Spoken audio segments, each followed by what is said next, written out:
सादगी और सकाफत का है नगर थरपारकर। थर में रहने वाली आबादी में मुख्तलिफ बरादरियां शामिल हैं, जिनमें कुछ 200 साल कबल राजस्थान से हिजरत करके यहाँ आए और फिर यहीं के हो गए। इस खूबसूरती, सकाफती रंगों और सख्त मौसम के अलावा भी थरपारकर में बहुत कुछ है, मगर ये सब कुछ जमीन की तहों में दफन है। वो है काला सोना। कोयले के वसी और अरीज ज़खायर मौजूद हैं थर में। ये ज़ख़ीरे भारत में थर के मुल्हक़ा इलाकों में भी मौजूद हैं। अगर बिजली की तलब में इसी तरह इजाफा होता रहा तो सन 2032-33 तक बिजली की तलब 1.5 लाख मेगावाट्स तक पहुंच सकती है। ये प्रोजेक्ट जो है 90s में दरियाफ्त हुआ था। उसके बाद between federal government and the provincial government इसकी एक तो फिजिबिलिटी होती रही और दूसरा ये था कि ये किसके कंट्रोल में प्रोजेक्ट है, ये किसकी ओनरशिप है प्रोजेक्ट। इस पर काफ़ी दिन झगड़ा चलता रहा। फिर 1 या 2 सीरियस पार्टीज इधर आईं, लेकिन वो हमारी सियासत की नज़र हो गई। और फिर उसके बाद जब आगे बात बढ़ी और जाके 2008-2009 में जाकर ये फ़ैसला हुआ कि ये प्रोविंशियल सब्जेक्ट है माइंस एंड मिनरल का, और उसके बाद जब ये सिंध गवर्नमेंट को मिल गया तो सिंध गवर्नमेंट ने इस पे बैठकर एक इंटरनेशनल कम्पिटिटिव बिडिंग की कि हमें ये प्रोजेक्ट करना चाहिए। मेरे ख्याल में ये बहुत अच्छा फ़ैसला था कि सिंध गवर्नमेंट ने फ़ैसला किया था कि ये प्रोजेक्ट उनसे नहीं हो सकता, उनको कोई ना कोई प्राइवेट कंपनी चाहिए होगी। ये बात हैरत और दिलचस्पी से खाली नहीं कि पाकिस्तान में कोयले के कुल ज़ख़ायर 186 बिलियन टन है, जिनमें से सिर्फ थर में 175 बिलियन टन है। सिंध हुकूमत ने निजी शोबे के साथ मिलकर थर से कोयला निकालने का फैसला कर लिया। इस सिलसिले में वफाकी हुकूमत और सूबाई हुकूमत एक साथ थी और थर कोल मंसूबे को सी पैक का हिस्सा बना दिया गया, जिससे चीन से कर्जों की शक्ल में माली मुआवनत हासिल हो गई। कि CMEC जो कि चाइनीज़ कंपनी उन्होंने ज्वाइन किया, SPIC एक चाइनीज़ कंपनी उन्होंने ज्वाइन किया, तो ये 94% पाकिस्तानी और 6% चाइनीज़ प्रोजेक्ट के हिसाब से ये प्रोजेक्ट बन के तैयार हुआ।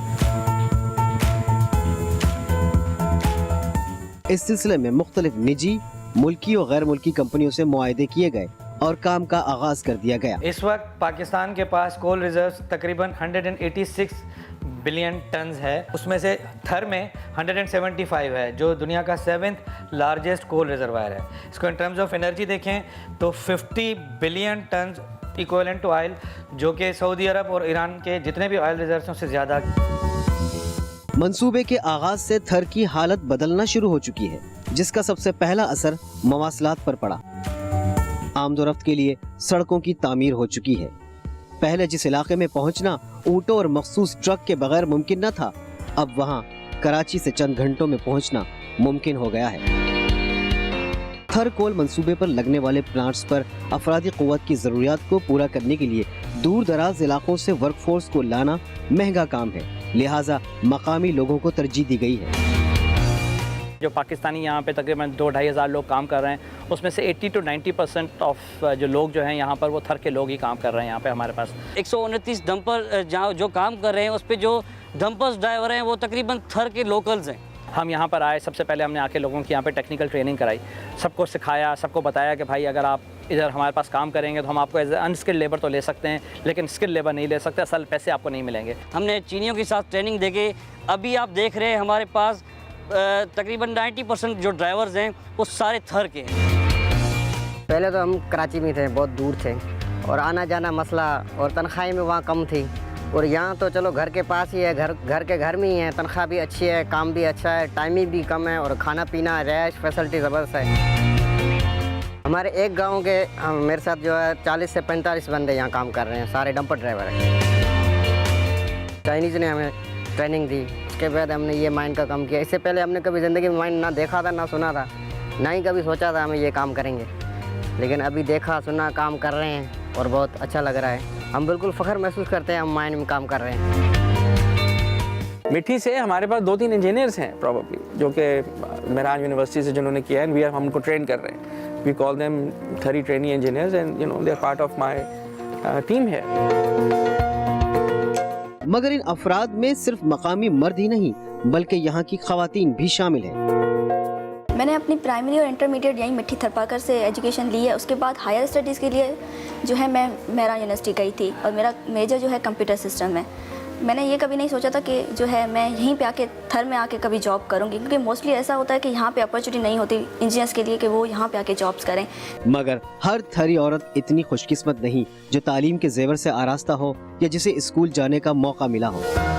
क्योंकि यहाँ के मखसूस कल्चर के बायस खवातीन सिर्फ घरेलू कामों तक महदूद हैं, जैसे दूर दराज इलाकों से पानी लाना और मवेशियों की देखभाल करना। ऐसी खवातीन को भी इस प्रोजेक्ट में काम का मौका मिला है, जिसकी एक बड़ी मिसाल गुलाबो है, जो थर कोल प्रोजेक्ट में डंपर ड्राइवर के तौर पर काम करती है। सख्त आबो हवा और खुश्क साली से मुकाबला करने वाली इन खवातीन के लिए डंप ट्रक ड्राइव करना जैसे कोई मसला ही ना था। अलबत्ता मसला था तो ये कि इन खवातीन को कैसे एक गैर रिवायती काम के लिए राजी किया जाए, एक ऐसे मुआशरे में जहाँ मर्द की मर्जी के खिलाफ कुछ करना नामुमकिन है। हम लोग गांव-गांव गए, हमने गांव में जाके ख़वातीन से मीटिंग की। सारी ख़वातीन को हम बुला लेते एक जगह इन कम्युनिटी मीटिंग, उसमें उनको बताते थे क्या प्रोग्राम होगा कि अगर कोई अपनी खेती बाड़ी छोड़ के जॉब करे तो उसको फ़ायदा हो उसका। उसके अलावा भी मेड श्योर के फिर ख़वातीन बोलते हैं कि हमारा आना जाना is a concern, so we made sure कि हम उनको पिक एंड ड्रॉप प्रोवाइड करें खुद। उसके अलावा यहाँ पर इतना रिवाज नहीं था कि ख़वातीन अकेली ट्रैवल करें। उसके लिए व्हाट वी डिड वाज हमने हर खातून के साथ एक मर्द को जॉब दी, ताकि जब वो आए सुबह तो वो मर्द के साथ आ रही हैं, फिर आपका दिन पूरा इधर गुजर जाए तो वो उसी मर्द के साथ अपने हस्बैंड हो गए, फादर, भाई जो भी है उनके साथ वापस जा सकें। माइनिंग या कानकनी हमेशा से एक मुश्किल और जानलेवा काम रहा है। गहरी और तंग सुरंगों से ज़ेर ज़मीन जाकर मादनियात का उसूल एक उमूमी तरीका था, लेकिन थर कोल मंसूबे की खास बात यह है कि यहाँ कानकनी का काम मखसूस तरीके से किया जा रहा है, जिसे ओपन पिट माइनिंग कहा जाता है। पाकिस्तान की सबसे पहली ओपन पिट कोल माइनिंग है। थर में बेसिकली 175.5 बिलियन टन कोला है जो जिस पे हम माइन लगा सकते हैं। ये उसमें से ब्लॉक है, ब्लॉक नंबर 2, जहाँ पे अभी आप देख रहे हैं पीछे काम चल रहा है। ये हमारी ओपन पिट माइनिंग है। बेसिकली आपने देखा होगा कि माइन होती है तो अंडरग्राउंड में बंद जाते हैं, वहाँ से कोला निकाल के फिर ऊपर ला रहे होते हैं। ये है हमारी ओपन पिट माइनिंग। आप जो पीछे देख रहे हैं ये बिल्कुल ओपन टू एनवायरनमेंट होती है। हम इस पर क्या करते हैं, स्टेप्स बनाते हैं कोल तक रीच करने के लिए। आप देख रहे हैं पीछे एक्सकेवेटर्स और डंपर्स काम कर रहे हैं। एक्सकेवेटर क्या करता है, यहाँ से मटेरियल को एक्सकेवेट करके डंपर्स में लोड करता है, फिर डंपर यहाँ से मटेरियल लेके ट्रांसपोर्ट करता है हमारी डंपिंग साइट पे, जो बिल्कुल उसके माइन के नियर बाय होती है। वो इसलिए हम नियर बाय करते हैं, यहाँ से मटेरियल निकाल के वहाँ पर हम फेंकते हैं। जब यहाँ से हम कोला निकाल लेंगे तो ये एक्सकेवेशन को फिलअप करने के लिए हम यही मिट्टी वहाँ पर रिक्लेम कर लेंगे।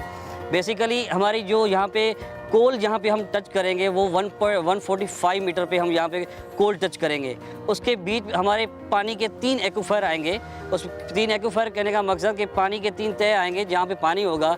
एक आएगा 60 मीटर पे, एक आएगा 125 मीटर पे, एक आएगा 180 मीटर पे। माहिरीन का कहना है कि थर में मौजूद कोयले के ज़खायर से हासिल होने वाली तवानाई 50 बिलियन टन फ्यूल से हासिल होने वाली तवानाई के बराबर होगी, जो सऊदी अरब और ईरान के तेल के ज़खायर से हासिल होने वाली तवानाई से भी ज्यादा है। फिलहाल ये मंसूबा मुकम्मल होने के बाद यहाँ के पावर प्लांट से जो बिजली बनेगी वो 2 बड़े डैम से तैयार होने वाली बिजली के बराबर होगी। थर कोल मंसूबा एक बड़े रकबे पर फैला हुआ है, मगर ज्यों-ज्यों ये फैलेगा इस मंसूबे की जद में कई गाँव आएंगे। ऐसे में गांव के अफराद को दूसरी जगह मुंतकिल करना भी थर कोल प्रोजेक्ट का हिस्सा है, जिन्हें नए गांव आबाद करके मुंतकिल किया जाएगा। इस सिलसिले में एक निजी कंपनी के ताउन से एक मॉडल घर भी बनाया गया है, जो मुतासरा होने वाले मकामी लोगों को दिए जाने वाले घरों से मुशाबा है। बसने वाले नए गांव जदीद सहूलियात पर मुश्तमिल होने के बावजूद पूरे सकाफती रंगों से सजे हुए हैं, ताकि यहाँ रहने वालों को ये एहसास कम हो कि वो अपने घरों को छोड़ कर आए हैं। गांव वालों की इनपुट के साथ कि जिस तरह के उनको घर चाहिए थे, जिस तरह के उनको कमरे चाहिए थे, जिस तरह की उनको लिविंग फैसिलिटीज़ चाहिए थी, उनको जानवरों की जगह जिस तरह की उनकी बननी थी, उनकी जो अताक बननी थी, या उनके घरों में जो एक ट्रेडिशनल हाउस जो होता है इनका, जिसको चोरा कहते हैं, वो उसके अंदर हमने इंक्लूड किया। इनके जो किचन थे वो इन्होंने इनकी ख़वातीन से मिल के उसको डिज़ाइन किया कि ताकि इनके सकाफ़ती जो तरीक़े हैं उसको हम प्रिजर्व कर सकें। इसी तरह के उसके अंदर हमने वॉशरूम दिए। फिर इनके पूरा एक घर जो है वो 1130 गज़ के ऊपर हमने इसको डिज़ाइन किया, जो कि यहाँ पे एक फैमिली, जो कि एक शादीशुदा फैमिली है, उनको एक घर मिलेगा। बिलाशुबा थर कोल मंसूबा मुल्क में न सिर्फ तवानाई की कमी को पूरा करेगा, बल्कि मुल्क की मईशत को भी सहारा मिलेगा। तरक्की हर इंसान और हर इलाके का हक है, और इस बात का गालिब इम्कान नजर आता है कि थर कोल प्रोजेक्ट से थर पाकर को उसका हक मिलने जा रहा है। इलाके में कितने ही प्रोजेक्ट्स लगें, कितने ही तरक्याती काम हो, मगर इस बात का जरूर ख्याल होना चाहिए कि थर के खूबसूरत रंग यहाँ की जंगली हयात मुतासिर न हो। कुदरती हुस्न से मालामाल सुर संगीत की जमीन का चेहरा न कुमलाए और सिंध की ये जागती सकाफत हमेशा अपने असल रंग में नजर आए। YouTube पर गूगली न्यूज देखने के लिए youtube.com की सर्च बार में गूगली न्यूज टीवी टाइप करें। गूगली न्यूज के पेज पर सुर्ख रंग के सब्सक्रिप्शन वाले बटन पर क्लिक करना ना भूलिए। YouTube पेज पर अपलोड होने वाली वीडियोस से बाखबर रहने के लिए बेल आइकन पर क्लिक कीजिए। आपको हर नई वीडियो के बारे में नोटिफिकेशन मौसूल हो जाएगा।